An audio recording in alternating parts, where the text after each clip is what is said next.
Boquitas pintadas por Manuel Puig. 16ª entrega.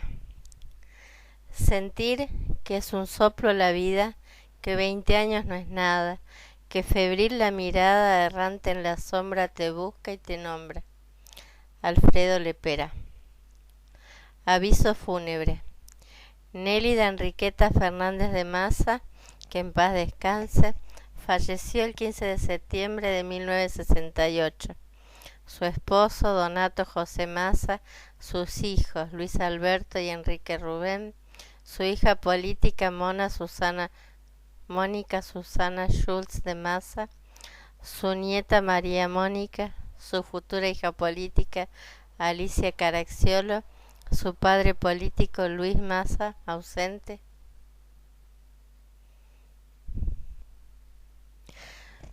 Boquitas pintadas. Manuel Puig. 16ª entrega. Sentir que es un soplo la vida, que 20 años no es nada, que febril la mirada errante en la sombra te busca y te nombra. Alfredo Lepera. Aviso fúnebre. Nélida Enriqueta Fernández de Massa, que en paz descanse, falleció el 15 de septiembre de 1968. Su esposo, Donato José Massa, sus hijos, Luis Alberto y Enrique Rubén, su hija política, Mónica Susana Schultz de Massa, su nieta, María Mónica, su futura hija política, Alicia Caracciolo, su padre político, Luis Massa, ausente, sus hermanos políticos, Esteban Francisco Massa y Clara Massa de Iriarte, ausentes, sobrinos y demás deudos, invitan a acompañar sus restos al cementerio de la Chacarita, hoy a las 16 horas. Nélida Enriqueta Fernández de Massa, que en paz descanse, falleció el 15 de septiembre de 1968. La razón social inmobiliaria Massa y Compañía invita a acompañar sus restos al cementerio de la Chacarita, hoy a las 16 horas. El día jueves 15 de septiembre de 1968, a las 17 horas, Nélida Enriqueta Fernández de Massa dejó de existir, después de sufrir las alternativas de una grave dolencia. Contaba 52 años de edad. Hacía algunos meses que no dejaba su lecho, pero solamente en los últimos días había vislumbrado su próximo fin. El día anterior a su muerte recibió la extremaunción, después de lo cual pidió quedar a solas con su esposo. Salieron de la habitación su hijo mayor, el doctor en medicina Luis Alberto Massa, y su hija política, la cual atendía a la enferma desde que los análisis revelaron un tumor canceroso en la columna vertebral. Hijo y nuera acompañaron al sacerdote y su monaguillo hasta la puerta y después se dirigieron a la cocina, donde la nieta de 2 años tomaba un vaso de leche con vainillas bajo la vigilancia de la mucama. Esta les ofreció café y aceptaron. Cuando Nené quedó a solas con su esposo, aliviada por la morfina pero algo aletargada, le explicó con dificultad que en ocasión de comprar el departamento de propiedad horizontal que ocupaban desde hacía 12 años, al entrevistarse con el escribano para la firma de ciertos papeles, ella le había confiado secretamente un sobre. Este contenía indicaciones acerca de su última voluntad y algunas cartas de 30 años atrás. El documento establecía en primer término que se negaba a ser cremada y después exigía que en el ataúd, entre la mortaja y su pecho, se colocara el fajo de cartas ya nombrado. Pero dicho pedido debía ser cambiado en lo que atañía a las cartas. Ahora su deseo era que el ataúd le colocaran dentro de un puño otros objetos: un mechón de pelo de su única nieta, el pequeño reloj pulsera infantil que su segundo hijo había recibido como regalo de ella al tomar la primera comunión, y el anillo de compromiso de su esposo. Este le preguntó por qué le quitaba el anillo, ya que sería lo único que le quedaría de ella. Nene respondió que deseaba llevarse algo de él y no sabía por qué le pedía el anillo en particular, pero se lo pedía, por favor. Además quería que las cartas guardadas por el escribano fueran destruidas, y su esposo mismo debía hacerlo, pues ella temía que alguien joven e insolente un día las leyera y se burlase. Su marido prometió satisfacer todos los pedidos. Al poco rato entró en la habitación el segundo hijo, ingeniero civil Enrique Rubén Massa, con su prometida Alicia Caracciolo. Nené repitió ante ellos su pedido del reloj pulsera, por temor a que su marido lo olvidase. Después fue perdiendo paulatinamente conciencia y pidió que llamaran a su madre, muerta años atrás. No volvió a recuperar el conocimiento. El ya mencionado día, jueves 15 de septiembre de 1968, a las 17 horas, el nicho del cementerio de Coronel Vallejos, donde descansaban los restos de Juan Carlos Etchepare, presentaba sus dos floreros habituales, sin flores. El cuidador había quitado recientemente 2 ramos marchitos. Una nueva placa recordatoria se había agregado a las antiguas, rectangular, con un dibujo en relieve representando el sol naciente o poniente, a la raz del mar, y a un lado la siguiente inscripción: Juan Carlos, todo bondad, hoy 20 años que te fuiste de nosotros, tu hermana que no te olvida, Celina, 18 de abril de 1967.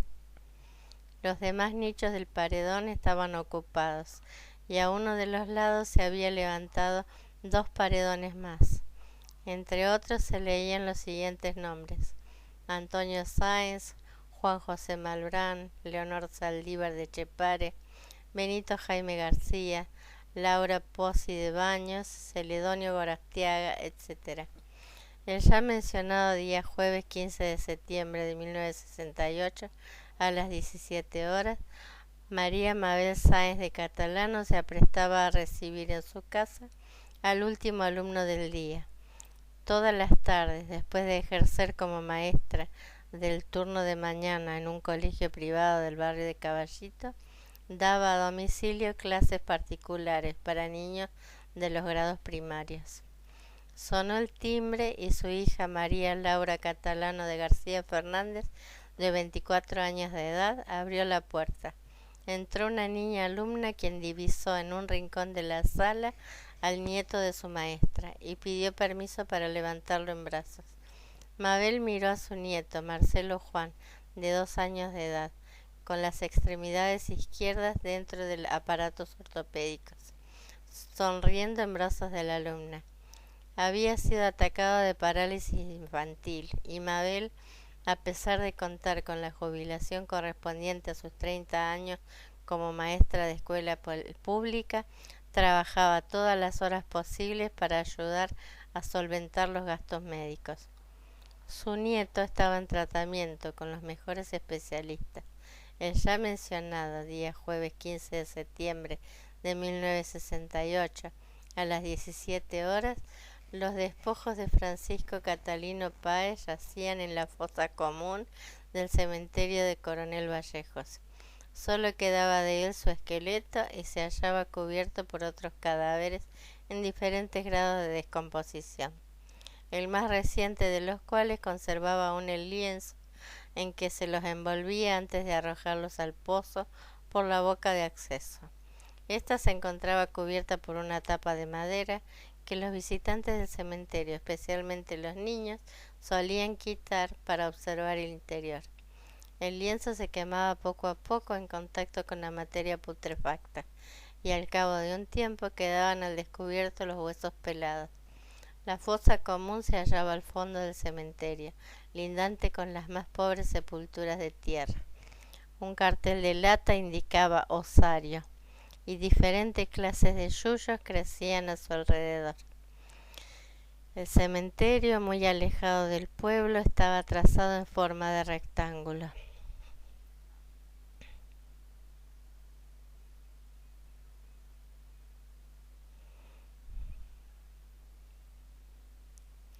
y lo bordeaban apreces en todo su contorno.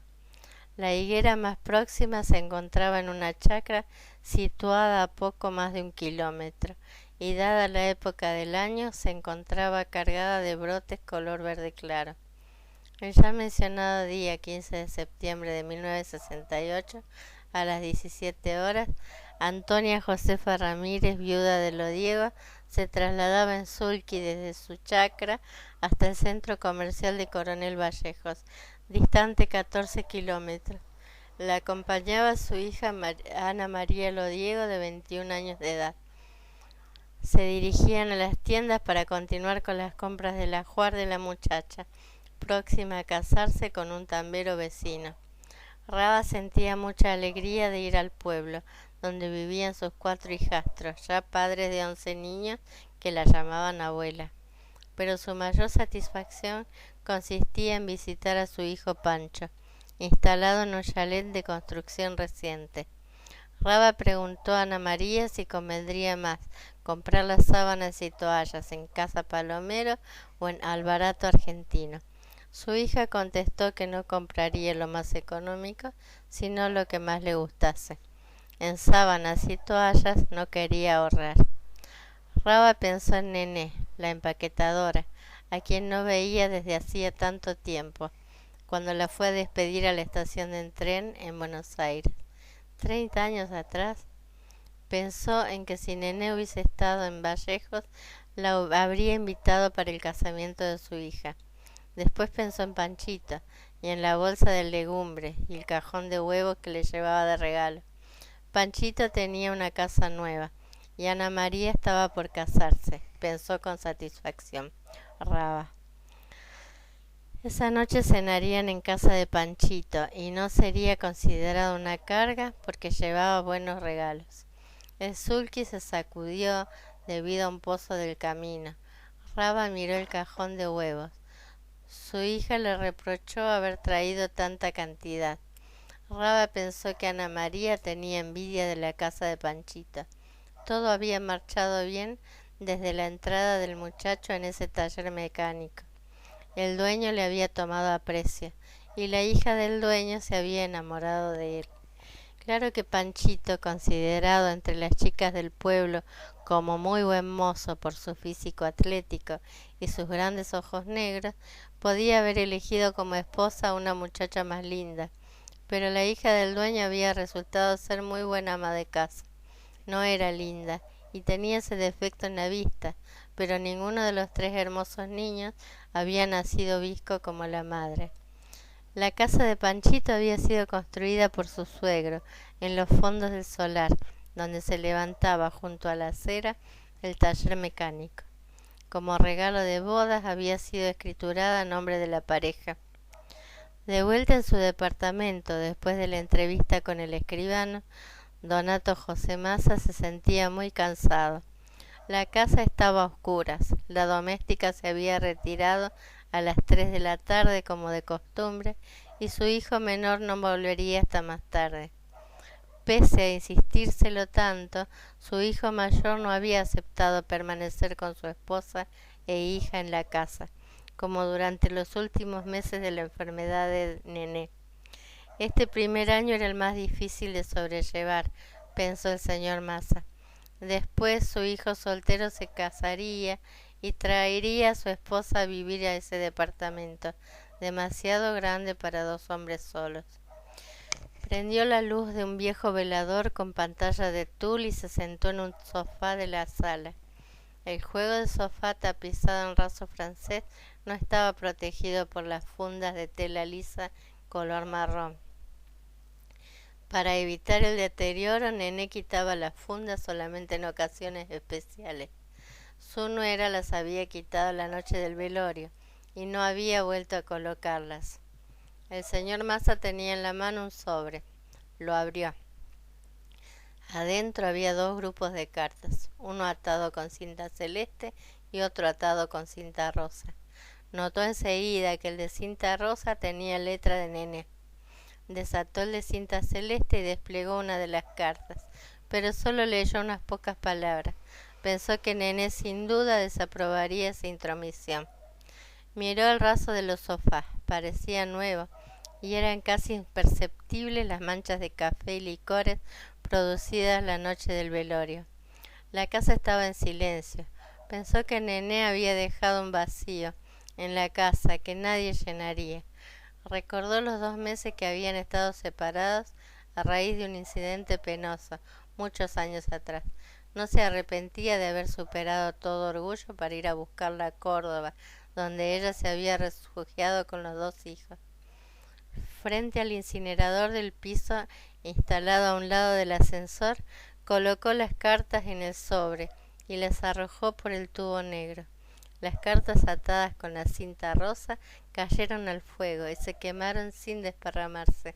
En cambio, el otro grupo de cartas sin la cinta celeste que la uniera se encrespaba al quemarse y se desparramaba en el horno incineratorio. Se soltaban las hojas y la llama que había de ennegrecerlas y destruirlas antes las iluminaba fugazmente. Ya mañana termina la semana. Que desconfiara de las rubias. ¿Qué le vas a consultar a la almohada? Unas lagrimitas de cocodrilo. ¿Al cine? ¿Quién te va a comprar los chocolatines? Nada de malas pasadas porque me voy a enterar. Te ves hasta que le digas basta, Juan Carlos. Por ahí me voy a enfermar de veras, de la mala sangre que me hago. Cuando se desocupa una cama es porque alguien se murió.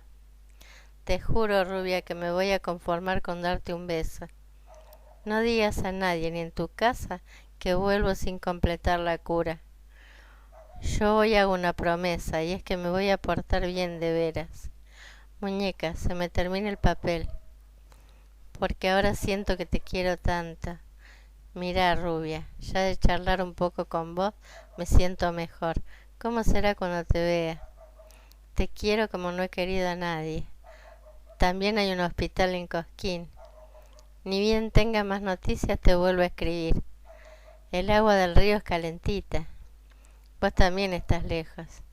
Pero cada vez que leo tu carta me vuelve la confianza.